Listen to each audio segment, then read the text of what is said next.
Every single mistake in this video is one I've seen repeated over and over by genuinely well-meaning plant owners, not careless people, not people who don't care, just people who never had this list handed to them before it was too late. Today, you're getting that list. Consider this your shortcut past the mistakes almost every beginner makes on their own, the hard way.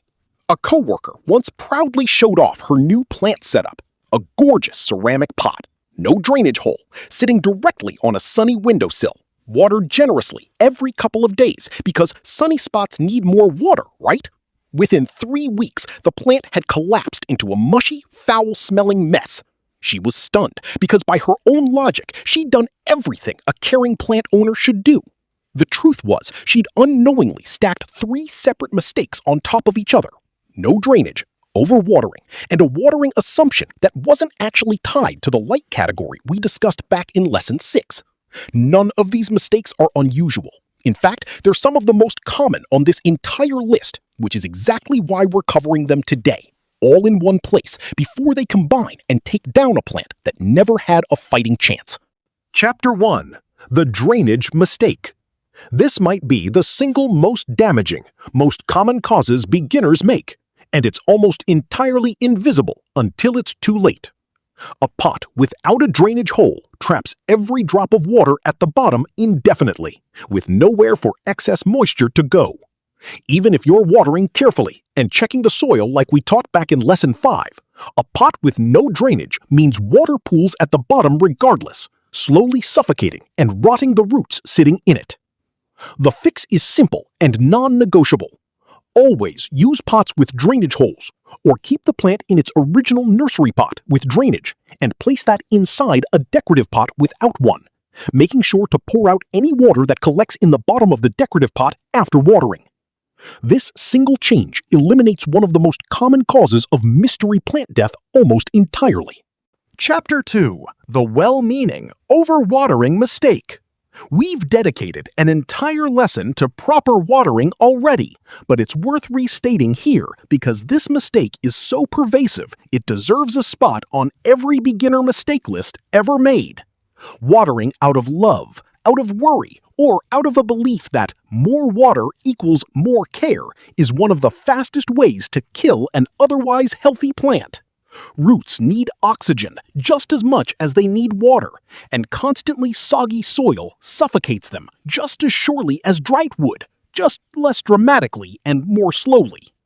If you find yourself watering just in case, or because it's been a while, without actually checking the soil first, you're at risk of this exact mistake, no matter how much genuine care is behind the impulse.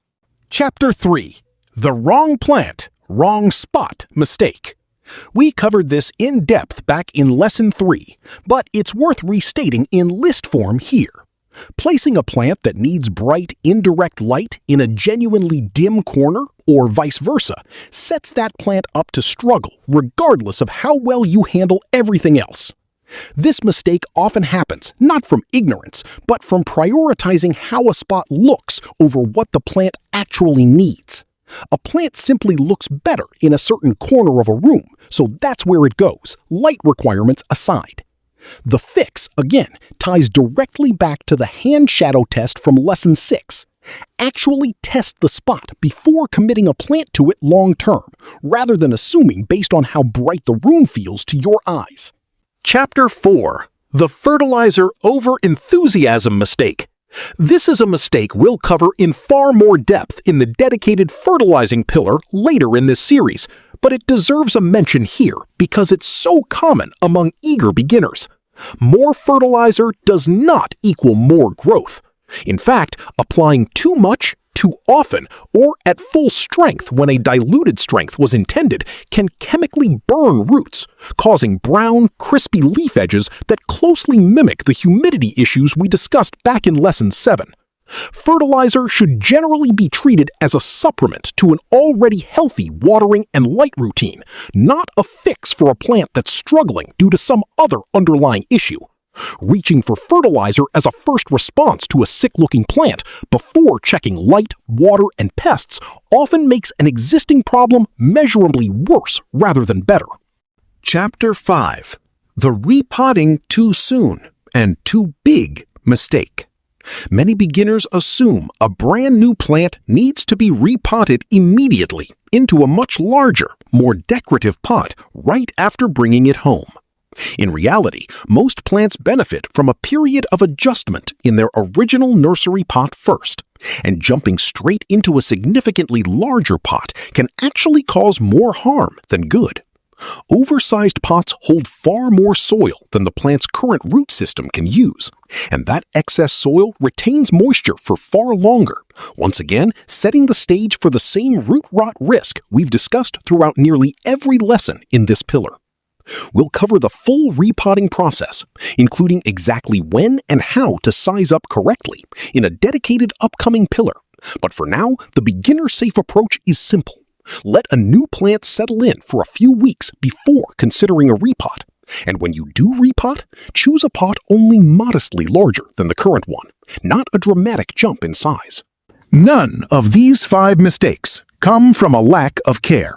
If anything, most of them come from caring in the wrong direction, applying good intentions without the underlying system to guide them.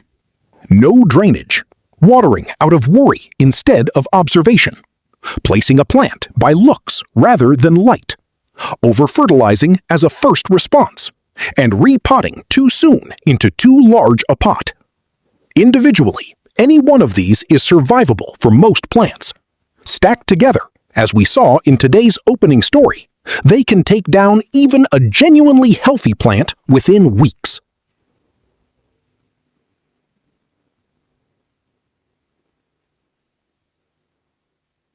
The good news is that every single fix ties directly back to lessons you've already learned throughout this foundations pillar, which means if you've been following along, you're already equipped to avoid every mistake on this list.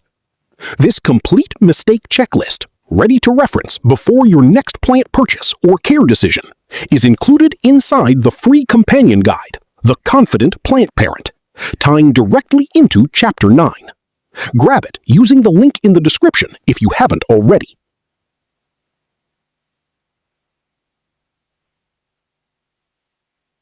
In our final lesson of this foundations pillar, we're bringing absolutely everything together into one simple, complete first care routine you can start using immediately with any new plant. If this list helped you catch a mistake you didn't realize you were making, subscribe so you're here for it. The final lesson ties this entire pillar into one practical, actionable system.